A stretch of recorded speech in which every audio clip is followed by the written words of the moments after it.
Na maioria das vezes, o que se quer dizer por crescimento celular é, na verdade, proliferação. E proliferação nada mais é que o resultado da progressão do ciclo celular. É o aumento do número de células que se segue após o aumento de tamanho e da divisão. Seu estudo é o pilar fundamental da pesquisa biomédica, e a forma mais comum de caracterização da proliferação celular in vitro é através de curvas de crescimento. A abordagem mais clássica para a obtenção de curvas de crescimento se baseia na contagem de amostras celulares em diferentes tempos ao longo do cultivo, dados que, num gráfico de número de células por tempo, tem sua distribuição descrita por uma função sigmoide, como representado nesta imagem lá. Esta é a curva padrão do crescimento, observada tanto em células animais quanto em organismos unicelulares. Vale ressaltar, porém, que a curva de crescimento é uma medida indireta da proliferação, uma vez que a verificação de um aumento do número de células entre dois pontos experimentais poderia vir a resultar não de atividade proliferativa, mas de um decréscimo nas taxas de morte celular, por exemplo.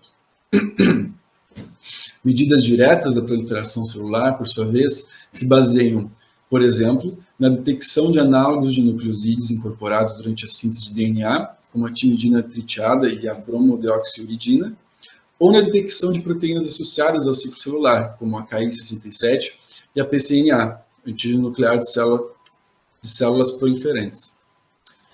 A partir de curvas de crescimento, é possível caracterizar a progressão de fases distintas. Após a inoculação, há a fase lag, caracterizada pela manutenção de um número total aproximadamente constante de células. Durante esse período, as células ainda se recuperam no processo subcultivo, o que implica, para as células aderidas, a reconstrução do citoesqueleto, previamente alterado pelo processo de tripsinização. Esse período de retardo do crescimento pode durar poucas horas e passar despercebido, ou perdurar por até 2 dias.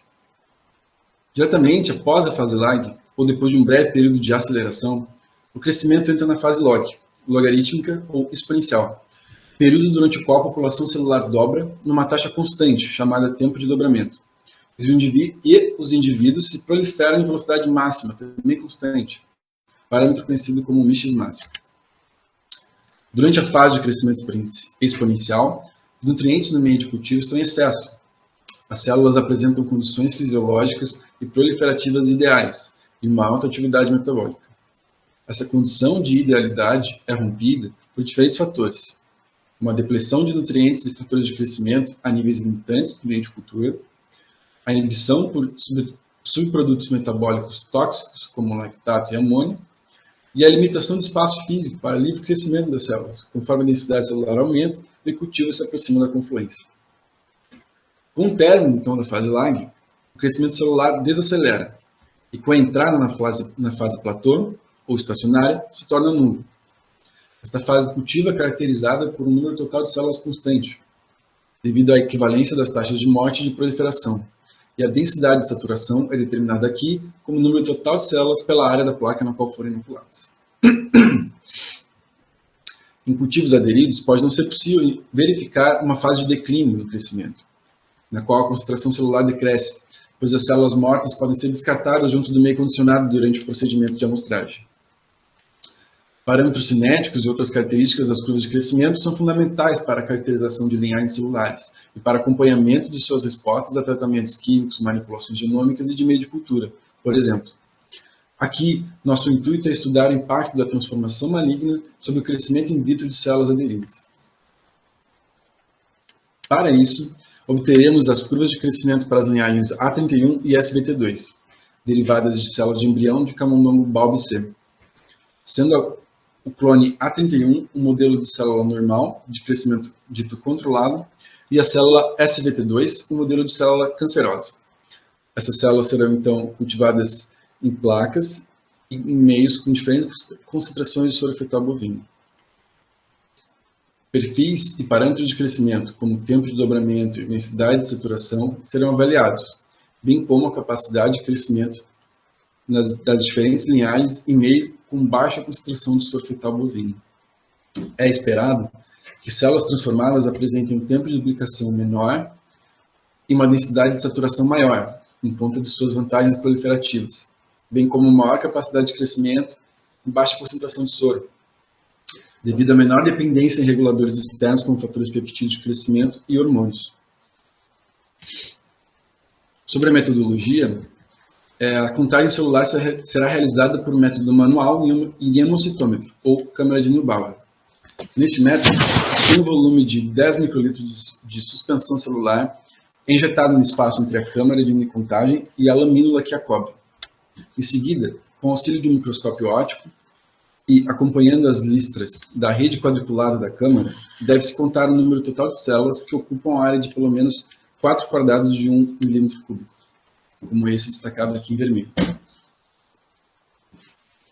Finalmente, a concentração celular total é determinada a partir dessa simples equação, que considera a diluição da amostra, a média de células contadas em cada quadrado e volume de suspensão celular acima dele.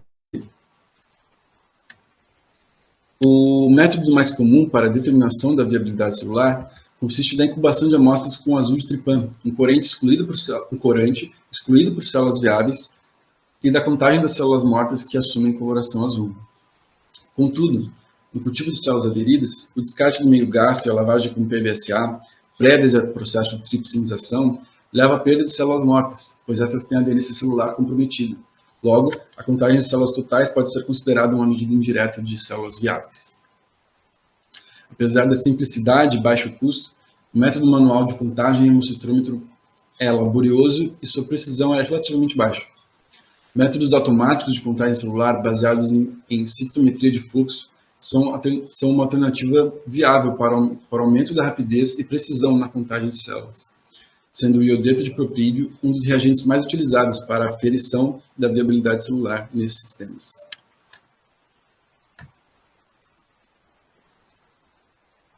Para a construção de curvas de crescimento de cultivos em suspensão, as amostras analisadas costumam divir de um único cultivo, em diferentes pontos no tempo.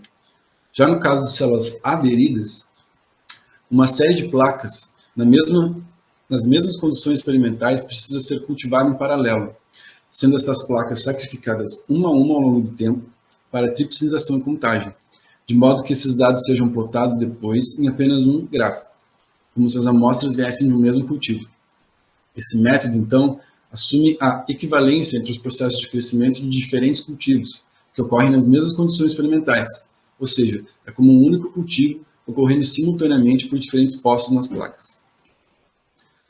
Uma vez estabelecida a curva de número de células por tempo, as fases lag e estacionárias de crescimento são prontamente identificadas.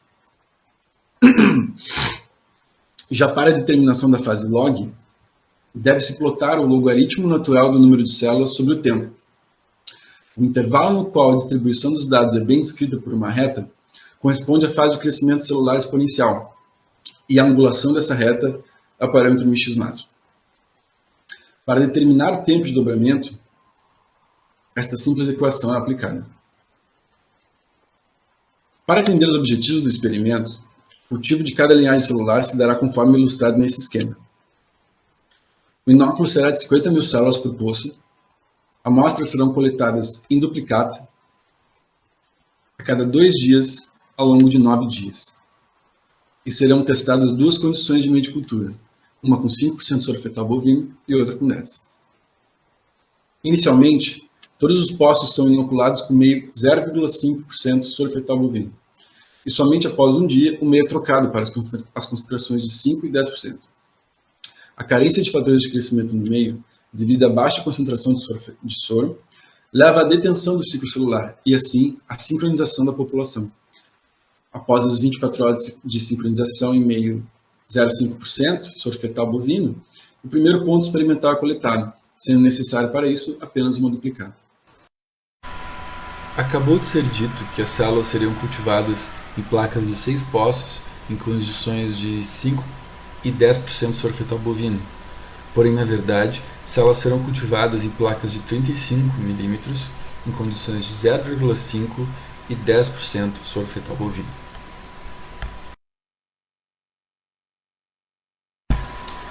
Com o término do cultivo, nós teremos então todas as amostras celulares prontas para serem contadas.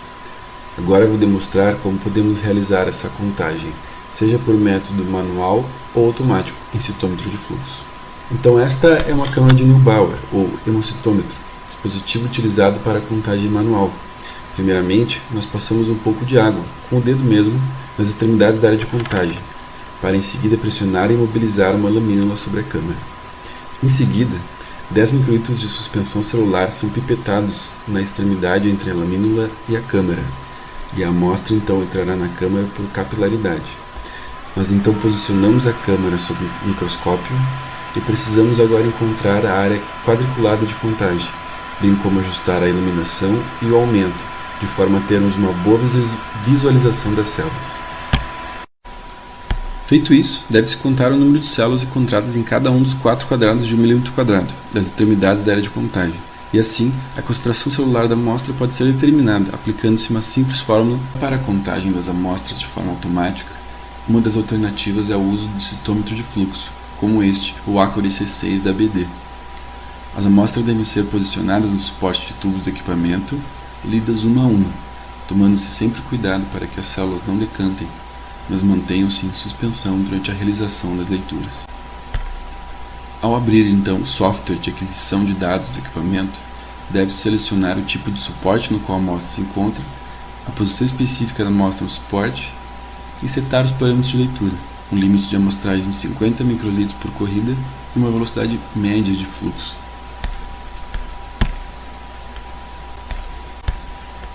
Durante a corrida, os eventos registrados pelo sistema óptico do equipamento vão sendo plotados em um gráfico de espalhamento lateral de luz pelo espalhamento frontal de luz, parâmetros estes que representam respectivamente a granulosidade e o tamanho das partículas detectadas. Desse modo, com o término da corrida, deve-se ser capaz de visualizar um padrão de distribuição de eventos parecido com este, no qual um grupo majoritário de eventos se encontra concentrados à direita do gráfico, estes sendo as células, e outro à esquerda, eventos também detectados pelo equipamento, mas que são relativos a debris celular. De modo a contabilizar os eventos relativos apenas à detecção de células, um portal de contagem deve ser desenhado ao redor da área onde encontram-se os eventos de interesse. Dessa forma, o programa determinará a contagem absoluta dos eventos e, a partir do volume amostral utilizado na corrida, você pode então determinar a concentração celular inicial da amostra.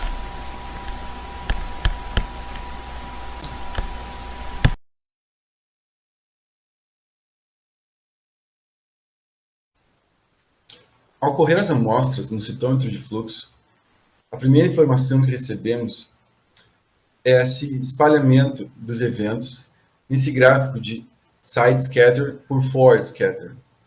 O parâmetro de side scatter, que se encontra no eixo Y, é uma medida de espalhamento lateral da luz. Isso dá uma noção sobre a superfície da partícula, sobre a rugosidade dela, sobre morfologia. E o parâmetro de forward scatter dá uma ideia, dá um insight sobre o tamanho da partícula. Então, todos os eventos que estão sendo registrados pelo sistema óptico do equipamento estão sendo registrados nesse gráfico, estão sendo apresentados nesse gráfico. Então, é importante, assim como eu expliquei na aula teórica, que se faça, então, um desenho de um gate de contagem, ou de um portal de contagem, que vai, então, incluir no cômputo dos eventos contados apenas os eventos que estão dentro desse gate.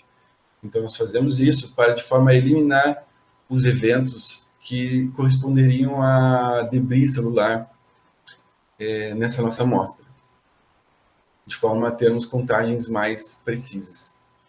Então, aqui eu trouxe para vocês uma comparação da dispersão desses eventos em amostras de célula A31 em 2 diferentes tempos da curva de crescimento. Aqui na nossa esquerda é a distribuição de uma amostra proveniente do primeiro ponto experimental, ou seja, ainda era uma fase exponencial de crescimento. E aqui à direita, a mesma amostra de células no último tempo do cultivo. Então, as células já se encontravam no estado estacionário. Aqui pode-se perceber que há uma leve, quase imperceptível alteração do padrão de distribuição das células nesses gráficos. Agora, quando nós vamos para um exemplo da célula SVT2, aqui estamos comparando novamente uma amostra de início de cultivo com uma amostra de final de cultivo, nós podemos ver uma grande variação no padrão de distribuição dessas células. Então, com o passar do cultivo, pode-se perceber que há uma heterogeneidade na morfologia dessas células. Então, essa, de cara, essa é uma das primeiras diferenças que nós podemos notar quando estamos fazendo a contagem dessas amostras. Então, o segundo passo, depois que você montou os gates de contagem, leu todas as amostras na devida diluição, você então vai pegar os dados brutos provenientes da contagem automática do citômetro e montar tabelas, como esta, que eu trouxe para dar um exemplo de como essas tabelas são montadas. Então, aqui na primeira coluna, nós temos uma indicação das amostras, o tempo do tempo que essas amostras seriam coletadas. Então, o tempo zero seria, eu botei a informação sobre a concentração celular de inoculação. Então, aqui nós temos depois a amostra do tempo 1, do tempo 3, do tempo 5, assim por diante. Na próxima coluna, a partir dos dados em que horas você coletou essas amostras, eu passei para horas com relação ao tempo inicial. Então, no primeiro dia passaram 24 horas, no terceiro dia 77. Isso é finamente ajustado para caso haja pequenas alterações no tempo em que você faça a coleta. O ideal é que você sempre faça a coleta no mesmo horário. Dessa forma é mais fácil de montar a tabela. Mas alterações em minutos devem ser levadas em conta, porque vão interferir quando a gente estiver olhando esses pontos na curva de crescimento.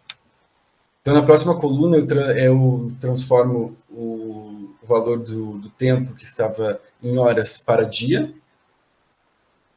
E depois, nessas próximas 3 colunas, são os dados relativos à contagem no citômetro.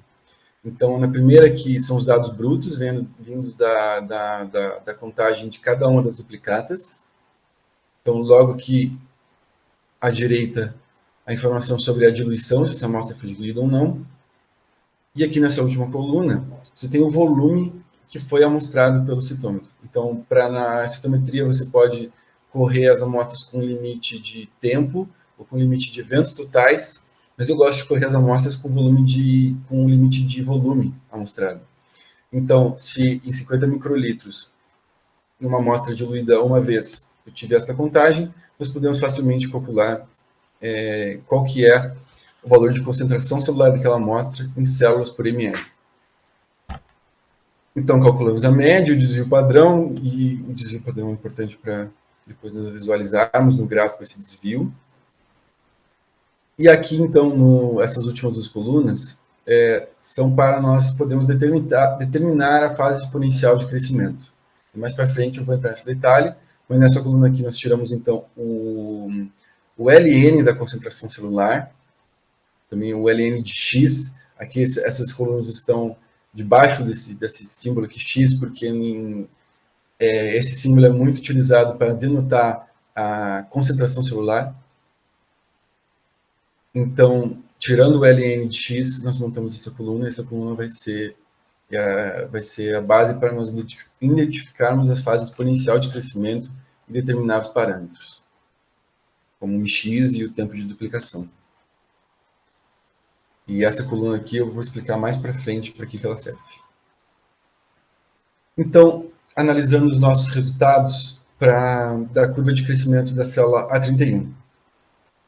Então, essa aqui é a cinética dessa célula, comparando aqui o crescimento das células em meio 10% sorfetal bovino, em preto e quadrado, e em meio com 0,5% sorfetal bovino, aqui em triângulo e azul. Como podemos ver, a condição de cultivo de 0,5% sorfetal não foi capaz de proporcionar um ambiente químico necessário para a proliferação adequada dessas células. Então, não foi detectado um crescimento. E na condição de 10%, o crescimento foi bem sucedido. Apesar esse ponto aqui, do dia 5, apresentou apresenta um desvio padrão muito grande, um erro muito grande, uma diferença muito grande entre as leituras da duplicata, sendo que um ponto deles claramente parece que está comprometido, e se nós tirarmos esse ponto que deu um valor mais inferior, esse ponto cairia mais por aqui assim, então bem alinhado com o restante da curva. E quando nós linearizamos esses dados, ou seja, tiramos o ln de x desses mesmos pontos, nós obtemos um gráfico como este, e o intervalo de pontos no qual a distribuição a distribuição dos pontos é bem descrita por uma reta. Este é o intervalo da fase de crescimento exponencial. Então, nós criamos uma linha de tendência por esses pontos, analisamos a equação da reta, e o coeficiente angular dessa reta é justamente o parâmetro de Miches máximo, aqui na unidade de dia menos 1, pois o tempo está em dia. Se estivesse em hora, seria hora menos 1.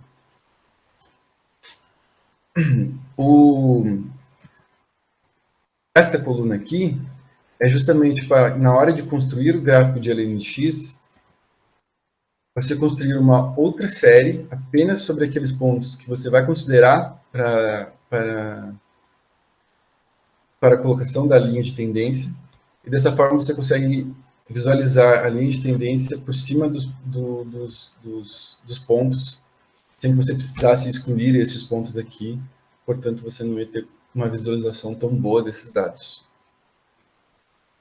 E o tempo de duplicação para essa célula foi calculado estando em torno de 40 horas.